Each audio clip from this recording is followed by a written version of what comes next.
What would happen if you only trade regular divergence on the stochastic RSI with the main trend as determined by the 200 period exponential moving average? Will trading simple regular divergence on the stochastic RSI make you a profitable trader? Well, let's find out. I'm going to test it 100 times in a row, and let's first talk about the exact setup, stop loss placement, and take profit target that I'll be testing with this regular divergence strategy. So let's get into it.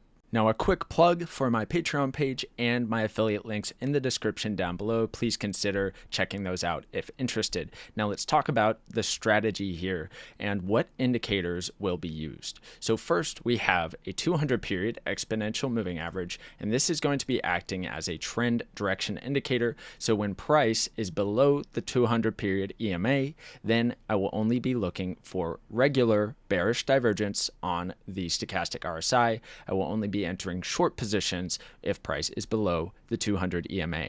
If price is over the 200 EMA, then I'll only be looking for long positions with regular bullish divergence on the stochastic RSI.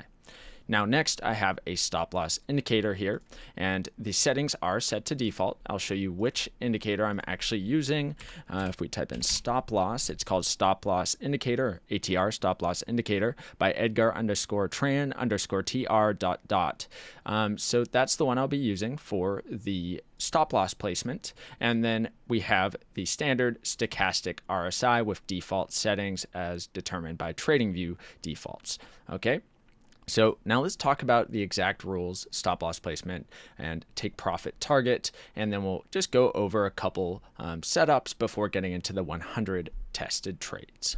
Now let's go over the rules for entering a short position. So the first thing we need to see is price under the 200 period exponential moving average. The next thing we need to see for an entry is a regular bearish divergence on the stochastic RSI, and then a cross down that confirms the regular bearish divergence. So we can see that happening here where price pushes up, stochastic RSI crosses down once here, then price makes a higher high right here, while the stochastic RSI makes a lower high and then crosses down. So that cross down where it makes a lower high after price makes a higher high, that's a regular bearish divergence. That will be the entry signal on that stochastic RSI cross to the downside. So you can see this candle is where the stochastic RSI crosses down with that regular bearish divergence, and I've drawn in these arrows so you can see stochastic RSI making a lower high while price makes a higher high. But that's the entry signal. The stop loss will be placed at the stop loss indicator, and I will be targeting 2 times the risk as just kind of a standard risk to reward ratio. This may not be the ideal risk to reward ratio, but this is what I'll be testing 100 times. So we can go to this next one here where we see once again price does make a higher high while the stochastic RSI makes a lower high, then crosses down. So the entry candle being right here, and then placing that stop loss to the stop loss indicator and targeting 2 times the risk. Now let's cover a couple long entries. So with a long trade, you'll need to see price over the 200 period exponential moving average. Then we'll be looking for regular bullish divergence on the stochastic RSI as our entry signal. So we can draw it in here. If we take a look right here, we get our first regular bullish divergence where we get a lower low on the price right here. But at the same time, we can take a look at the stochastic RSI making a higher low and then crossing up. So our entry candle is going to be this cross up right on this candle with stop loss going to the stop loss indicator and targeting 2 times the risk. So we'll zoom out a bit there, and looks like it does end up hitting. We do get another setup here where we get another regular bullish divergence, and I'll draw it in there just to make things very clear. So lower low in price right here, but at the same time, we do have a higher low with the stochastic RSI. So our cross up happens on this red candle. So we'll be placing the entry there, stop loss to the stop loss indicator, and then targeting 2 times the risk. All right. So that is the setup, and that's what I'm going to be testing 100 times, and we'll see what the results are. But let's get into the 100 tests.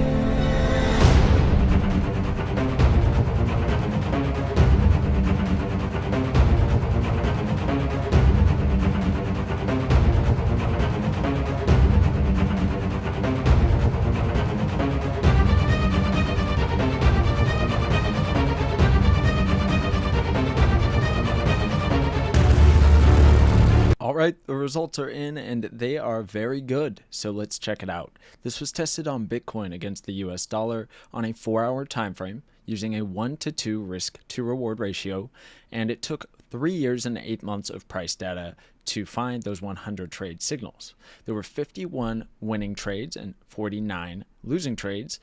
The most wins in a row was 6 and the most losses in a row was 8. The gain on the account, 53% if risking 1% of account equity per trade, not compounding. So this was a very successful test, although obviously 3 years and 8 months may not be ideal for a lot of people. I know a lot of the people watching my channel do like to have very frequent trade signals, but perhaps if tested on another time frame, it may still be profitable, or if traded across multiple pairs and tested on those pairs as well, maybe you will get more signals that way. But I find that this strategy works very well at catching pullbacks in trends and really getting the top of a lot of the pullbacks to get trend continuation moves. So I personally really like this one. The most losses in a row being 8 is pretty high up there, although that did only happen at the very beginning, and after that there weren't very many drawdowns.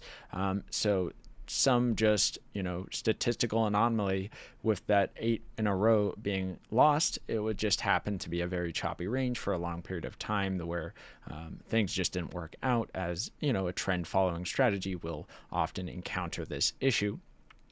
But this one did actually do a great job of staying out of most ranges, surprisingly. So let's move this on over to the strategy ranking spreadsheet and see how it stacks up against other tests. Okay, here it is on the strategy ranking spreadsheet, falling at spot number 8 out of the 85 strategies tested so far on the channel, and this one performing extremely well, although I do know people don't like it when they take years to get the 100 trades, so perhaps try it on another time frame or try it on multiple pairs. Do your due diligence and your testing and figure something out that kind of works for you and your personal preference. But what you could do also is change a few things about the strategy, such as the risk to reward ratio. Maybe you move the stop loss to break even at a certain point, or move it into profit. Maybe you take partial profits, or maybe you add another criteria altogether to try and improve the results. But this one, having such great results already, it will be pretty difficult to achieve higher results than this one. So best of luck to anyone who tries modifying and working with this strategy, but I do think it is a good one to get you into trends at pullbacks and dips and put you at a good price, a good discounted price with the trend, and get you in for a continuation move. So this one I really liked, and that's going to kind of wrap things up here, and hope everyone enjoyed it. Again, don't forget to check out my links in the description down below, along with my Patreon page and other affiliates. Appreciate you if you check those out, and anyway, thank you guys for watching, and have a great day.